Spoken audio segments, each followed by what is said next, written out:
Today we will study about the structure of testis. Last class में हमने discuss किया था स्ट्रक्चर ऑफ स्क्रॉटम।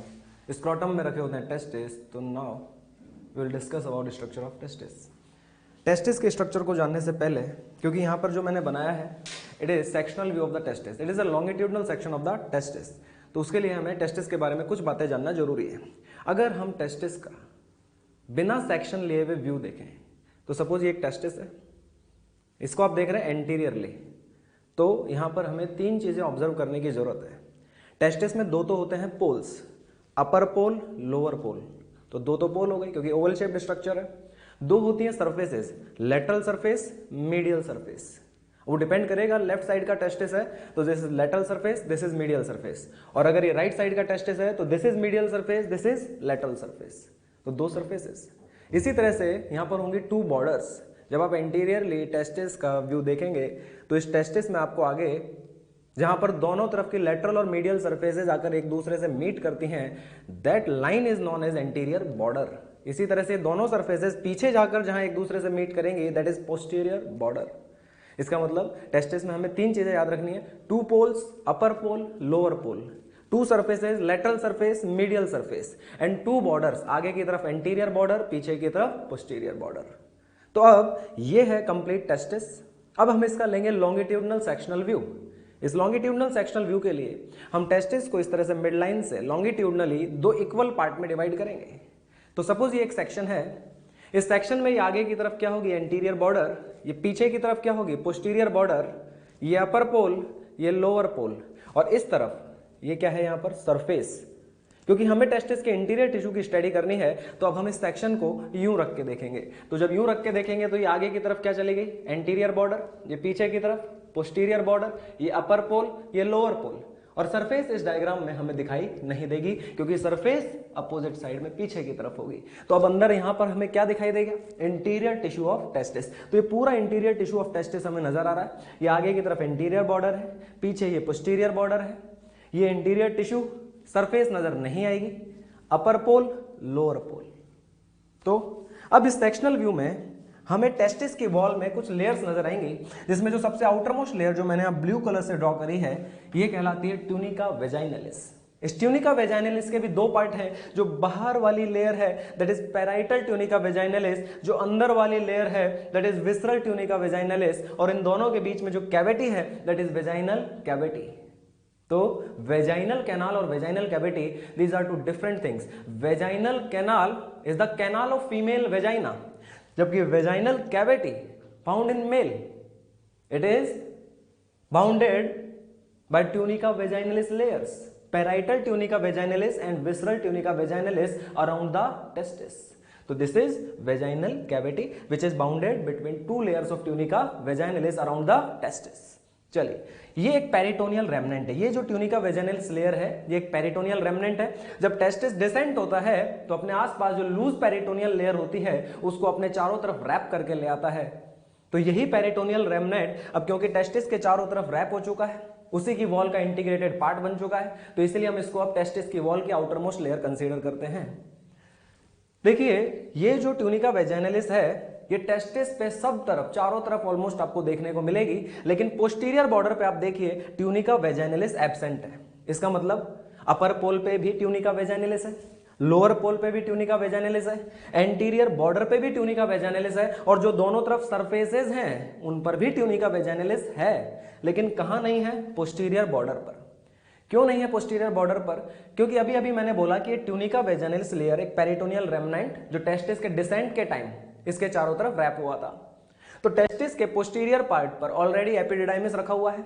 जितनी भी टेस्टिकुलर आर्टरी, वेन, नर्व और लिम्फेटिक्स होती हैं वो सब पोस्टीरियर बॉर्डर से ही टेस्टिस में एंटर करती हैं। तो वहां पे ऑलरेडी इतनी सारी स्ट्रक्चर्स प्रेजेंट हैं, इसलिए वहां पर ये पेरिटोनियल रेमनेंट रैप नहीं हो पाया। इसलिए posterior border of the testis is deficient of tunica vaginalis. So it is all about tunica vaginalis. It is the outermost layer of the testis. It is peritoneal remnant that is wrapped around testis during descent of testis. अब चलते हैं अंदर की layer. ये layer देखिए, ये black colour की layer आपको नजर आ रही होगी यहाँ पर। It is the thickest layer of the testis and it is known as tunica albuginea. What is the meaning of alba? Alba मतलब white. It is made up of white fibrous connective tissue, means it is made up of collagen fibers. तो देखिए ये collagen fibre से बनी हुई thickest layer of the testis. इसका मतलब ये हुआ कि जब टेस्टिस एब्डोमिनल कैविटी में फॉर्म हुआ था, यानी जब वो डिसेंट नहीं हुआ था, उस टाइम उसकी जो सबसे बेसिक लेयर थी वॉल में, वो कौन थी? Tunica albuginea. ये सबसे thickest, toughest, rigid most layer of the testis है, यानी टेस्टिस का बेसिक फ्रेमवर्क कौन बनाएगा? Tunica albuginea. ट्यूनिका वेजाइनलिस तो ड्यूरिंग डिसेंट एक एडिशनली रैप्ड लेयर है, लेकिन जो ट्यूनिका एल्बुजिनिया है, it is the true layer of the wall of testis, जो टेस्टिस का बेसिक फ्रेमवर्क फॉर्म करती है। तो अब देखिए, इस ट्यूनिका एल्बुजिनिया से इस पोस्टीरियर बॉर्डर की तरफ सेंटर में एक वर्टिकल सेप्टा फॉर्म हो रहा है। तो ये वर्टिकल सेप्टा किससे फॉर्म हुआ है? ट्यूनिका एल्बुजिनिया से। इसका मतलब ये वर्टिकल सेप्टा भी किससे बना हुआ होगा? ये भी व्हाइट फाइब्रस कनेक्टिव टिश्यू यानी कोलेजन फाइबर से बना हुआ होगा। इसी को हम बोलते हैं मीडियास्टेनम टेस्टिस, जिसकी वजह से टेस्टिस के दो कंपार्टमेंट बन जाते हैं, आगे वाला इंटीरियर कंपार्टमेंट, पीछे वाला पोस्टीरियर कंपार्टमेंट। लेकिन आप देखिए, जो एंटीरियर कंपार्टमेंट है that is larger than posterior compartment. Why? Because this mediastinum testis, that vertical septa is placed more towards posterior border, that's why interior compartment is larger. Now अब देखें कि इस interior compartment में आपको ये black colour से बने हुए हॉरिजॉन्टल सेप्टा नजर आ रहे होंगे। ये हॉरिजॉन्टल सेप्टा भी ट्यूनिका एल्बुजिनिया से ही डिराइव हुए हैं, और इन हॉरिजॉन्टल सेप्टा की वजह से ये एंटीरियर कंपार्टमेंट छोटे छोटे सेगमेंट्स में डिवाइड हो गया है, जिन्हें हम बोलते हैं टेस्टिकुलर लोब्यूल्स। तो इसका मतलब ये जो भी टेस्टिकुलर लोब्यूल्स का एग्जिस्टेंस हुआ है, ये किसकी वजह से हुआ है? Tunica albuginea and their septa. पहले तो क्या बना? वर्टिकल सेप्टा, उसके बाद हॉरिजॉन्टल सेप्टा, और इसी की वजह से इंटीरियर कंपार्टमेंट किस में डिवाइड हो गया? छोटे छोटे सेगमेंट्स में, लोब्यूल्स में, जिन्हें बोलते हैं टेस्टिकुलर लोब्यूल्स। यहां पर इस डायग्राम में आपको टेस्टिकुलर लोब्यूल्स कुछ गिने चुने नजर आ रहे हैं, आई थिंक 4 नजर आ रहे हैं, लेकिन एक टेस्टिस में अगर इनके टोटल नंबर की बात करें तो ये लगभग होते हैं 250, यानी each testis contains about 250 testicular lobules. Then अब आप देखिए ये नेक्स्ट अंदर की तरफ एक और लेयर, ये रेड कलर से बनी हुई लेयर, इसको मैंने लिखा है ट्यूनिका वेस्क्यूलोसा। ये क्या लिखा हुआ है? ट्यूनिका वेस्क्यूलोसा। नाम से क्लियर हो रहा है कि ये dense network of blood vessels यानी ब्लड कैपिलरीज से बनी हुई लेयर है। तो नाम से क्लियर हो गया इसका काम क्या होगा? ये इंटीरियर टिश्यू ऑफ टेस्टिस को ब्लड सप्लाई करेगी, ट्यूनिका वेस्क्यूलोसा। तो अगर ओवरऑल देखा जाए तो टेस्टिस की वॉल में 3 लेयर्स हमें नजर आ रही हैं। जो आउटर मोस्ट लेयर है ट्यूनिका वेजाइनलिस, उसके अंदर की तरफ ट्यूनिका एल्बुजिनिया, जो सबसे thickest, toughest, rigid most layer, जो basic framework of testis form करती है, उसी की वजह से अंदर कंपार्टमेंट्स बने, और फिर फर्दर एंटीरियर कंपार्टमेंट में लोब्यूल्स बने, और फिर सबसे अंदर जो आपको लेयर नजर आएगी रेड कलर की, दैट इज ट्यूनिका वेस्क्यूलोसा, जो कि ब्लड कैपिलरीज के डेंस नेटवर्क से फॉर्म हुई है, जो इंटीरियर टिश्यू ऑफ टेस्टिस को ब्लड सप्लाई प्रोवाइड करेगी। चलिए अब आप देखिए कि इन टेस्टिकुलर लोब्यूल्स में ये ग्रीन कलर से बनाई हुई कुछ हाईली कॉइल्ड टिब्यूल्स नजर आ रही हैं। ये highly coiled tubules seminiferous tubules कहलाती हैं। एक लोब्यूल में इन सेमिनिफेरस टिब्यूल का जो नंबर होता है वो अबाउट 1 to 3 होता है। 1 to 3 ये रेंज है कि मिनिमम कितना नंबर होगा? 1, मैक्सिमम कितना होगा? 3। लेकिन अगर हम देखें प्रैक्टिकली तो मैक्सिमम लोब्यूल्स में सेमिनिफेरस टिब्यूल्स नंबर में होती हैं 3। तो हमें जो ओवरऑल कैलकुलेशन करनी है वो 3 के हिसाब से ही करनी है, क्योंकि बहुत ही गिने चुने ऐसे लोब्यूल्स होते हैं जिनमें 1 या 2 सेमिनिफेरस टिब्यूल्स होती हैं। मैक्सिमम लोब्यूल्स में 3 सेमिनिफेरस टिब्यूल्स मिलती हैं। तो चलिए इसी अकॉर्डिंग कैलकुलेट करते हैं कि अगर एक लोब्यूल में 3 सेमिनिफेरस टिब्यूल्स हैं और टोटल नंबर ऑफ लोब्यूल्स हम कितने बता रहे हैं? 250, तो एक टेस्टिस में total number of seminiferous tubules about 750। तो चलिए total number of seminiferous tubules 750 किस तरह से आया? समझ में आया कि एक लोब्यूल जो ये है इसमें हम मान के चल रहे हैं seminiferous tubule 3, total number of lobules कितने हैं? 250, तो 250 इंटू 3 750। एक टेस्टिस में total number of seminiferous tubules 750। अब seminiferous tubules highly coiled tubules हैं, इन्हीं की ल्यूमन में अंदर स्पर्म प्रोड्यूस होते हैं, यानी seminiferous tubule is the site of sperm production यानी स्पर्मेटोजेनेसिस, यानी जितने भी स्पर्म प्रोड्यूस होंगे वो सेमिनिफेरस ट्यूब्यूल्स के अंदर प्रोड्यूस होंगे। कैसे प्रोड्यूस होते हैं, क्या स्ट्रक्चर है सेमिनिफेरस ट्यूब्यूल्स का, वो हम इसी चैप्टर में आगे डिटेल में डिस्कस करेंगे जब हम क्रॉस सेक्शन यानी हिस्टोलॉजी ऑफ सेमिनिफेरस ट्यूब्यूल्स पढ़ेंगे, वहां पर डिटेल में डिस्कस करेंगे। लेकिन अभी थोड़ा सा इतना सा जान के चलते हैं कि ये सेमिनिफेरस ट्यूब्यूल इन्हीं के ल्यूमन में अंदर क्या प्रोड्यूस हो रहे हैं? स्पर्म्स। सवाल ये आता है कि जो स्पर्म सेमिनिफेरस ट्यूब्यूल्स में प्रोड्यूस हुए हैं, फाइनली इन स्पर्म्स को जाना कहां है? मेल बॉडी से बाहर। तो मेल बॉडी से बाहर निकलने का रास्ता क्या होगा, कैसे ये स्पर्म सेमिनिफेरस ट्यूब्यूल्स में बनने के बाद फिर आगे मेल बॉडी से बाहर निकलेंगे। चलिए देखते हैं। यहां पर एक बात ऑब्जर्व करिए कि ये जो साइट नजर आ रही है यानी लोब्यूल्स का वो पार्ट जो किधर है, टुवर्ड्स द मीडियस्टेनम टेस्टिस यानी टुवर्ड्स द वर्टिकल सेप्टा, इसे हम बोलते हैं एपेक्स ऑफ लोब्यूल्स। क्या बोलते हैं? Apex of lobules. इन्हीं एपेक्स ऑफ लोब्यूल्स की तरफ कुछ सेमिनिफेरस ट्यूब्यूल्स मर्ज होकर स्ट्रेट ट्यूब्यूल्स बनाती हैं, जो आपको यहां पर ब्लू कलर से बनी हुई नजर आ रही होंगी। ये स्ट्रेट ट्यूब्यूल्स किसके मर्ज होने से बनी है? सेमिनिफेरस ट्यूब्यूल्स के मर्ज होने से। किधर बनी है? Towards the apex of lobules. तो इन्हीं को बोलते हैं ट्यूब्यूली रेक्टाई। ये स्ट्रेट ट्यूब्यूल्स क्या कहलाती हैं? ट्यूब्यूली रेक्टाई। अब देखिए ये ट्यूब्यूली रेक्टाई, एक बात तो क्लियर है, इनका नंबर कितना होता है ट्यूब्यूली रेक्टाई का, कितनी सेमिनिफेरस ट्यूब्यूल के मर्ज होने से कितनी ट्यूब्यूली रेक्टाई बनती है, ये सब हमें जानने की जरूरत नहीं है। लेकिन हाँ एक बात श्योर है कि ट्यूब्यूली रेक्टाई का नंबर सेमिनिफेरस ट्यूब्यूल से कम होगा, क्योंकि ट्यूब्यूली रेक्टाई सेमिनिफेरस ट्यूब्यूल्स के मर्ज होने से बन रही है। तो अब देखिए ये जो ट्यूब्यूली रेक्टाई स्ट्रेट ट्यूब्यूल्स किसके मर्ज होने से बनी? सेमिनिफेरस ट्यूब्यूल्स के मर्ज होने से। किधर बनी? Towards the apex of lobules. किसको क्रॉस कर रही हैं? मीडियस्टेनम टेस्टिस को। और उसके बाद ये ट्यूब्यूली रेक्टाई कहां पहुंच गई? पोस्टीरियर कंपार्टमेंट में। पोस्टीरियर कंपार्टमेंट में आते ही ये सारी ट्यूब्यूली रेक्टाई एक डेंस नेटवर्क ऑफ ट्यूब्यूल बनाएंगी और इसी डेंस नेटवर्क ऑफ ट्यूब्यूल्स को पोस्टीरियर कंपार्टमेंट में हम क्या कहते हैं? रेटे टेस्टिस। तो रेटे मतलब नेटवर्क, टेस्टिस की स्ट्रक्चर यानी एक नेटवर्क लाइक स्ट्रक्चर जो एक डेंस नेटवर्क ऑफ ट्यूब्यूल से बनी है। कहां पर? पोस्टीरियर कंपार्टमेंट ऑफ टेस्टिस में, दैट इज रेटे टेस्टिस। तो क्या हुआ? सबसे पहले सेमिनिफेरस ट्यूब्यूल में स्पर्म्स बने, उसके बाद ट्यूब्यूली रेक्टाई से होते हुए कहां पहुंचे? रेटे टेस्टिस में। अब रेटे टेस्टिस से ये स्पर्म कैसे बाहर निकलेंगे? देखिए ये कौन सी बॉर्डर है? Posterior border of testis. कौन से पोल की तरफ ये बात कर रहे हैं? अपर पोल। इस पोस्टीरियर बॉर्डर पर अपर पोल की तरफ रेटे टेस्टिस से कुछ 10 to 20 डक्ट्स बाहर निकलती हैं और इनको क्या बोला जाता है? वासा एफ्रेंशिया। क्या कहा जाता है? वासा एफ्रेंशिया। तो वासा एफ्रेंशिया किससे स्टार्ट हो रही है? रेटे टेस्टिस से।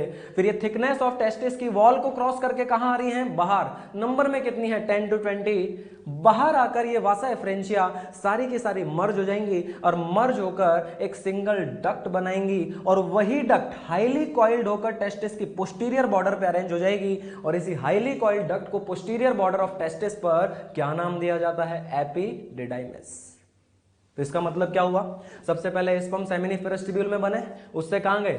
ट्यूब्यूली रेक्टाई में। फिर कहां गए? रेटे टेस्टिस में। रेटे टेस्टिस से स्पर्म किस में जाएंगे? वासा एफ्रेंशिया में। वासा एफ्रेंशिया से कहां जाएंगे? एपिडिडाइमिस में। और ये एपिडिडाइमिस कहां पर प्लेस्ड है? Outside the testis on the posterior border of the testis, जो कि एक हाईली कॉइल्ड डक्ट है। अब आप देखिए ये हाईली कॉइल्ड डक्ट ऊपर की तरफ यानी अपर पोल ऑफ द टेस्टिस की तरफ सबसे ज्यादा कॉइल्ड है। फिर इसके कॉइल्स क्या होते जाएंगे? कम होते जाएंगे, कम होते जाएंगे और लोअर पोल की तरफ आते आते इस एपिडिडाइमिस के कॉइल इतने कम हो जाएंगे कि ये एपिडिडाइमिस एक स्ट्रेट डक्ट की फॉर्म में कंटिन्यू हो जाएगा और यही स्ट्रेट डक्ट क्या कहलाएगी? वास डेफरेंस। तो वास डेफरेंस बेसिकली किसका कंटिन्यूएशन है? एपिडिडाइमिस का कंटिन्यूएशन है। किधर? Towards the lower pole, posterior border of the testis. तो ये किसका कंटिन्यूएशन हुआ? Vas deferens. It is a continuation of epididymis. तो अगर मैं आपसे यहां पर पूछता हूं कि कौन सी ट्यूब्यूल्स या डक्ट्स स्पर्म को टेस्टिस से बाहर लाती हैं, बाहर लाने का मतलब एपिडिडाइमिस में लाती है। टेस्टिस से बाहर स्पर्म किस में आएगा? एपिडिडाइमिस में। तो वो कौन है? वासा एफ्रेंशिया। तो क्या ऑर्डर बना यहां पर? क्या सीक्वेंस बना? सबसे पहले स्पर्म प्रोड्यूस होंगे सेमिनिफेरस ट्यूब्यूल्स में, फिर कहां जाएंगे? ट्यूब्यूली रेक्टाई में, फिर रेटे टेस्टिस में, फिर वासा एफ्रेंशिया में, फिर एपिडिडाइमिस में एंड देन वास डेफरेंस में। और वास डेफरेंस स्पर्म को ले जाती कहां है? यूरेथ्रा में। यूरेथ्रा कहां है? एब्डोमेन में। तो वहां जाने का रास्ता क्या है? Inguinal canal. तो लास्ट क्लास में मैंने आपको समझाया था कि टेस्टिस के अपर पोल पर एक व्हाइट फाइब्रस कनेक्टिव टिश्यू जिसमें कुछ इलास्टिक कंपोनेंट्स भी, इलास्टिन फाइबर्स भी हैं, उससे बनी हुई एक स्पर्मेटिक कॉर्ड जो टेस्टिस के अपर पोल पे अटैच थी और इंग्वाइनल कैनाल से होती हुई एब्डोमेन में जा रही थी। उसी स्पर्मेटिक कॉर्ड के अंदर क्या कंटेंट था? Testicular artery, when, nerve, lymphatics और वास डेफरेंस। तो इसका मतलब अब ये वास डेफरेंस एपिडाइमिस के कंटिन्यूएशन से बनी है, ये लोअर पोल ऑफ टेस्टिस की तरफ बनी है। अब ये घूमकर ऊपर की तरफ आएगी यानी अपर पोल ऑफ द टेस्टिस की तरफ। अपर पोल ऑफ टेस्टिस पे कौन अटैच्ड है? Spermatic cord. उसके बाद ये वास डेफरेंस स्पर्मेटिक कॉर्ड में एंटर करेगी और इंग्वाइनल कैनाल से होती हुई कहां चली जाएगी? एब्डोमेन में। अब एब्डोमेन में जाकर ये वास डेफरेंस कौन से पार्ट ऑफ यूरेथ्रा में खुलती है, किसके साथ कंबाइन होती है, क्या इसका फंक्शन है, किस तरह से ये स्पर्म्स को यूरेथ्रा में डालती है, वो सारी चीजें तो हमें एब्डोमेन के अंदर जाने के बाद पता पड़ेगा। लेकिन फिलहाल हमें यहां तक ये बात याद होनी चाहिए कि यहां पर स्पर्म के पाथवे का सीक्वेंस क्या है। सबसे पहले seminiferous tubules, then tubuli recti, then rete testis, then vasa efferentia, फिर epididymis, then vas deferens. Vas deferens ऊपर कैसे जाएगी, क्या करेगी, वो आगे पढ़ेंगे। अब यहाँ इस सीक्वेंस पे क्वेश्चन भी बने हुए हैं, AIPMT नीट में पूछे हुए भी हैं। जैसे सपोज मैं क्वेश्चन पूछता हूँ, if tubuli recti are blocked और cut, if tubuli recti are blocked और कट, ये जो ब्लू कलर वाली यहाँ पर ट्यूबुली रेक्टाई है, मैंने इनको या तो ब्लॉक कर दिया या कट कर दिया, then sperm will not be able to move from to, कहां से कहां नहीं जा पाएगा sperm will not be able to move from to seminiferous tubules to rete testis. ठीक इसी तरह से अगर मैं बोलता हूं कि वासा एफ्रेंशिया आर कट और blocked, then sperm will not be able to move from to rete testis to epididymis, या बोल सकते हो स्पर्म कहां से कहां नहीं जा पाएगा, रेटे टेस्टिस टू एपिडिडाइमिस, या बोल दो टेस्टिस टू एपिडिडाइमिस। ये क्वेश्चन पूछा हुआ है नीट में। तो चलिए ये सीक्वेंस याद होना चाहिए, बिल्कुल सिंपल सा सीक्वेंस है। सेमिनिफेरस ट्यूब्यूल में स्पर्म बनेंगे, then tubuli recti, then rete testis, then vasa efferentia, then epididymis and then vas deferens. चलिए अब यहां से कुछ बातें और जानते हैं। जैसा हमने आपको स्टार्टिंग में बताया था, प्राइमरी सेक्स ऑर्गन और accessory sex organs. Primary sex organ का मतलब जो गैमीट प्रोड्यूस करता है, और एसेसरी सेक्स ऑर्गन्स जो गैमीट को पाथवे और मीडियम प्रोवाइड करता है, जो डायरेक्टली इनडायरेक्टली गैमीट्स के फ्यूजन में हेल्प करते हैं, वो सब एसेसरी सेक्स ऑर्गन्स कहलाते हैं। ठीक इसी तरह से आपकी एनसीईआरटी ने यहां पर ट्यूब्यूल्स का भी कैटेगराइजेशन किया हुआ है। यहां पर ये जितने भी ट्यूब्यूल्स या डक्ट्स हैं, इन सबको कैटेगराइज किया हुआ है सेम उसी मैनर में, प्राइमरी डक्ट और एसेसरी डक्ट्स। तो प्राइमरी डक्ट का मतलब ठीक वही है जो प्राइमरी सेक्स ऑर्गन का था। जिस तरह से प्राइमरी सेक्स ऑर्गन जो गैमीट प्रोड्यूस करता है, प्राइमरी डक्ट जो डक्ट गैमीट प्रोड्यूस करती है। तो यहाँ पे कौन सी डक्ट में गैमीट प्रोड्यूस हो रहा है, दैट इज सेमिनिफेरस ट्यूब्यूल्स। लेकिन फिर एसेसरी डक्ट्स किनको बोलेंगे, अब जो भी डक्ट्स आगे इन फॉर्म्ड स्पर्म्स को लेकर जाएंगी, उन सबको हम क्या बोलेंगे, एसेसरी डक्ट्स। तो एसेसरी डक्ट्स में कौन कौन इंक्लूड होगा, ट्यूबुली रेक्टाई, रेटे टेस्टिस, वासा एफ्रेंशिया, एपिडाइमिस और वास डेफरेंस। अब इन एसेसरी मेल डक्ट्स को भी हम दो कैटेगरी में डिवाइड कर सकते हैं। फिर प्राइमरी डक्ट तो हो ही गई, प्राइमरी डक्ट की बात खत्म, दैट इज सेमिनिफेरस ट्यूब्यूल जो गैमीट प्रोड्यूस कर रही है। तो आगे वाली जितनी भी डक्ट बच गई सब एसेसरी डक्ट्स। अब इन एसेसरी डक्ट को हम दो कैटेगरी में डिवाइड कर सकते हैं। कौन कौन सी कैटेगरी, इंट्रा टेस्टिकुलर डक्ट्स और एक्स्ट्रा टेस्टिकुलर डक्ट्स। तो अब सोचिए इंट्रा टेस्टिकुलर डक्ट्स कौन सी एसेसरी डक्ट्स होंगी, जो टेस्टिस के अंदर है, ट्यूबुली रेक्टाई, रेटे टेस्टिस, वासा एफ्रेंशिया। वासा एफ्रेंशिया टेस्टिस के अंदर ही कंसीडर होगी क्योंकि ये thickness of wall of testis में ट्रेवल कर रही है। बाहर आते ही तो ये मर्ज होकर क्या बना लेंगे, एपिडाइमिस। तो टेक्निकली वासा एफ्रेंशिया को इंट्रा टेस्टिकुलर डक्ट ही कंसीडर करना है। तो इंट्रा टेस्टिकुलर एसेसरी डक्ट्स कौन कौन हो गई, ट्यूबुली रेक्टाई, रेटे टेस्टिस, वासा एफ्रेंशिया। इसके बाद एक्स्ट्रा टेस्टिकुलर एसेसरी डक्ट्स, इसमें कौन कौन आ गया, एपिडिडाइमिस और वास डेफरेंस। ये एक्स्ट्रा टेस्टिकुलर एसेसरी डक्ट्स में इंक्लूड होंगी। थोड़ा बहुत इनके एपिथेलियम के बारे में जान लेते हैं। जो एपिडिडाइमिस और वास डेफरेंस है, ये मस्कुलर डक्ट्स हैं, एक्स्ट्रा टेस्टिकुलर डक्ट्स हैं और साथ ही साथ मस्कुलर डक्ट हैं, यानी इनकी वॉल में डेफिनेटिव स्मूथ मसल की लेयर प्रेजेंट होती है।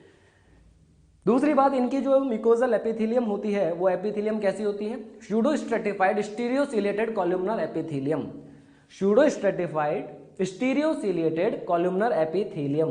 ये एपिथेलियम आपको एपिडाइमिस में भी देखने को मिलेगी और वास डेफरेंस में भी, यानी इनकी जो ल्यूमन होगी वो इस तरह की एपिथेलियम से लाइंड होगी। और आप जानते हैं कि स्टीरियोसिलिया किसी तरह का कोई मूवमेंट नहीं करते हैं, ये सिंपली एब्जॉर्प्शन सरफेस एरिया को बढ़ाते हैं।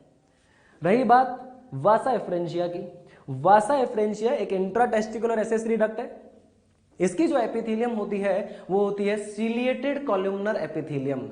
यहां पर जो सीलियां हैं वो काइनोसीलिया हैं, यानी ये जो वासा एफ्रेंशिया की सीलिएटेड एपिथेलियम होगी वो इसकी ल्यूमन में से पास होने वाले स्पर्म्स को मूवमेंट करके किधर पास कराने की कोशिश करेगी, रेटे टेस्टिस टू एपिडाइमिस। यानी क्या सिग्निफिकेंस हुआ इस वासा एफ्रेंशिया के सीलिया के, कि ये मूवमेंट करके जो स्पर्म रेटे टेस्टिस में होंगे उन रेटे टेस्टिस में आए हुए स्पर्म्स को किधर बढ़ने में मदद करेंगे, टुवर्ड्स द एपिडिडाइमिस। लेकिन जो एपिडाइमिस और वास डेफरेंस की एपिथेलियम है that is pseudo stratified stereociliated columnar epithelium. Stereocilia movement नहीं करते हैं, उनका काम केवल क्या होगा, एब्जॉर्प्शन सरफेस एरिया को बढ़ाना।